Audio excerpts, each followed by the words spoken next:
Τελικά, ο Γενικός Γραμματέας μας κάλεσε στη Νέα Υόρκη στις 10 του Φεβρουαρίου του 2004 για να συμφωνήσουμε σε νέα διαδικασία διεξαγωγής των διαπραγματεύσεων, θέτοντας όμως ως όρο για την ανάληψη νέας πρωτοβουλίας του την αποδοχή διαιτητικού ρόλου του Γενικού Γραμματέα. Αν δεν ανταποκρινόμουν θετικά στην πρόσκληση του Γενικού Γραμματέα, θα ενεργούσα αντίθετα με την πάγια πολιτική του Εθνικού Συμβουλίου και θα ήμουν ασυνεπής στην πάγια θέση μας ότι επιδιώκουμε λύση του προβλήματος με συνομιλίες υπό την αιγίδα των ΗΠΑ. Με τη σύμφωνη γνώμη των εκπροσώπων των αριθμητικά μεγαλύτερων πολιτικών δυνάμεων που με συνόδευσαν στη Νέα Υόρκη και με τη σύμφωνη γνώμη της τότε κυβέρνησης και αξιωματικής αντιπολίτευσης της Ελλάδας, με συνεχείς διαβουλεύσεις και με τις δύο πλευρές, δεχτήκαμε αυτή την αλλαγή της διαδικασίας. Προσωπικά δέχτηκα αυτή τη νέα διαδικασία εφόσον στην διαιτητική απόφαση του Γενικού Γραμματέα ο λαός της Κύπρου, εσείς, με την άμεση και προσωπική ψήφο του καθένα από εσάς σε δημοψήφισμα, θα είχατε τον τελευταίο λόγο.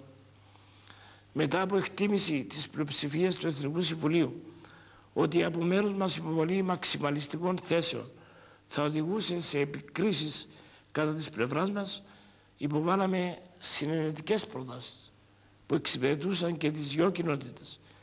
Διατηρήσαμε το δικαίωμα να εγείρουμε πρόσθετα θέματα σχετικά με το εδαφικό, τις περιουσίες και την επιστροφή των εκτοπισμένων αν η τουρκική πλευρά ήγηρε τέτοια θέματα. Όντως, η τουρκοκυπριακή πλευρά ήγηρε τέτοια θέματα και η δική μας πλευρά με έγγραφα της και όχι όπως τώρα εκ των υστέρων λέγεται, ήγηρε τις αντεπιτήσεις της τόσο στην εδαφική πτυχή όσο και για τα δικαιώματα των εκτοπισμένων και τα δικαιώματα περιουσίας. Περιοριστήκαμε στον ελάχιστο αλλά πολύ σημαντικό στόχο, στην επανένωση της πατρίδας μας και του λαού μας. Επιδιώξαμε θεσμικές αλλαγές που από τη μια θα ενίσχυαν τη λειτουργικότητα της λύσης και από την άλλη θα δημιουργούσαν τις προϋποθέσεις για επανένωση θεσμών και λειτουργιών. Η αρνητική στάση και οι μαξιμαλιστικές θέσεις της τουρκικής πλευράς, αλλά και η ανοχή που τα Ηνωμένα Έθνη επέδειξαν για απαιτήσεις της εκτός των παραμέτρων του σχεδίου Ανάν που υπέβαλε η τουρκοκυπριακή πλευρά, δεν επέτρεψαν τη διεξαγωγή ουσιαστικών διαπραγματεύσεων παρά την δική μας καλή θέληση. Όσοι λένε ότι το σχέδιο Ανάν 5 είναι αποτέλεσμα διαπραγματεύσεων και ελεύθερης βούλησης, δεν λένε την αλήθεια. Ο Γενικός Γραμματέας των Ηνωμένων Εθνών, ασκώντας την διαιτητική αρμοδιότητα του, κατήρτισε το 5ο σχέδιο Ανάν χωρίς να προϋπάρξει συμφωνία των μερών σε οποιαδήποτε από τα θέματα που είχαν εγερθεί στις διαπραγματεύσεις τόσο στη Λευκοσία όσο και στην Ελβετία.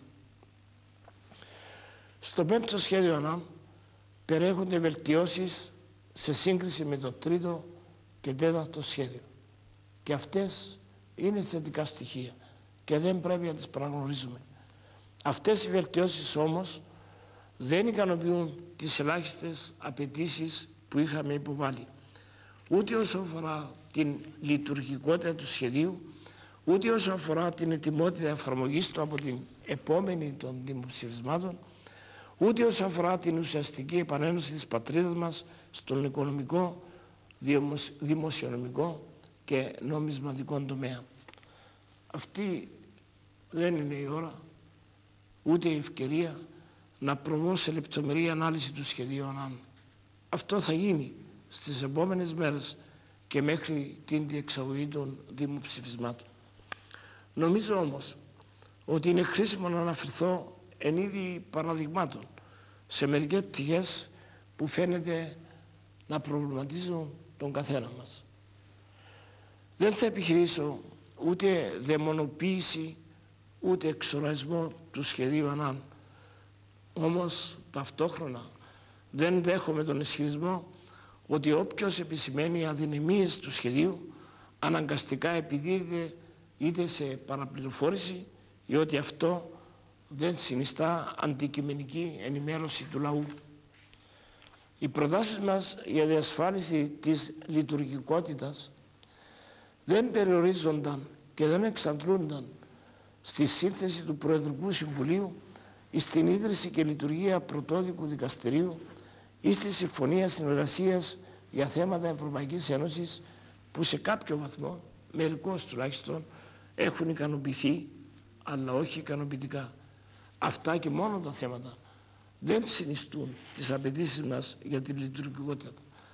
Αντίθετα, η απαίτηση μας για λειτουργικότητα επεκτηνόταν και κάλυπτε και τους 7 τομείς των προτάσεων μας, δηλαδή την νομοθεσία, την κεντρική τράπεζα, την κοινή νομισματική και δημοσιονομική πολιτική, την σμίκριση των χρονικών περιόδων ανάκτησης περιουσίας, τη σμίκριση των μεταβατικών περιόδων, την διοικητική διάρθρωση της ομοσπονδιακής κυβέρνησης, την εκλογή των μελών των κοινοβουλευτικών οργάνων, την νομοθεσία και τους μηχανισμούς λήψης αποφάσεων από διοικητικά όργανα κάτω από αυτές τις νομοθεσίες. Κάλυπτε ακόμα την εδαφική πτυχή, το θέμα των αγνοωμένων, το θέμα της Καρπασίας και άλλα. Θέλω να τονίσω εμφαντικά ότι όλες οι απαιτήσεις μας που υποβλήθηκαν με πλήρη τεκμηρίωση ήσαν εντός των παραμέτρων του σχεδίου ΑΝΑΝ και δεν αφαιρούσαν δικαιώματα που το σχέδιο ΑΝΑΝ παρήχε στους τουρκοκύπριους συμπατριώτες μας. Η τουρκική πλευρά, και λέω η τουρκική και όχι η τουρκοκυπριακή, υπέβαλε 11 απαιτήσεις που επηρεάζουν αρνητικά τα συμφέροντα των Ελληνοκυπρίων και οι οποίες υιοθετούνται όλες στο τελικό κείμενο του σχεδίου ΑΝΑΝ. Τώρα καλούμαστε να κρίνουμε κατά πόσο το τελικό σχέδιο ΑΝΑΝ ικανοποιεί τους ελάχιστους στόχους που έχουμε θέσει. Με αντικειμενικότητα και με αίσθημα ευθύνης καλούμαστε να κρίνουμε αν επιτυχάνεται η επανένωση της πατρίδας μας σε ένα ομόσπονδο κράτος που θα είναι λειτουργικό.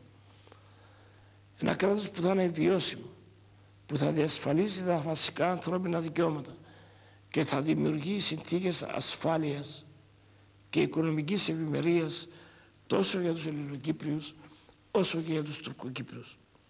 Κατά πόσο οι πρόνοιες του σχεδίου ΑΝΑΝ, όπως έχουν οριστικά διαμορφωθεί, μας επιτρέπουν να μετέχουμε ενεργητικά στην Ευρωπαϊκή Ένωση και να αξιοποιούμε τα ωφέλη που θα προκύψουν.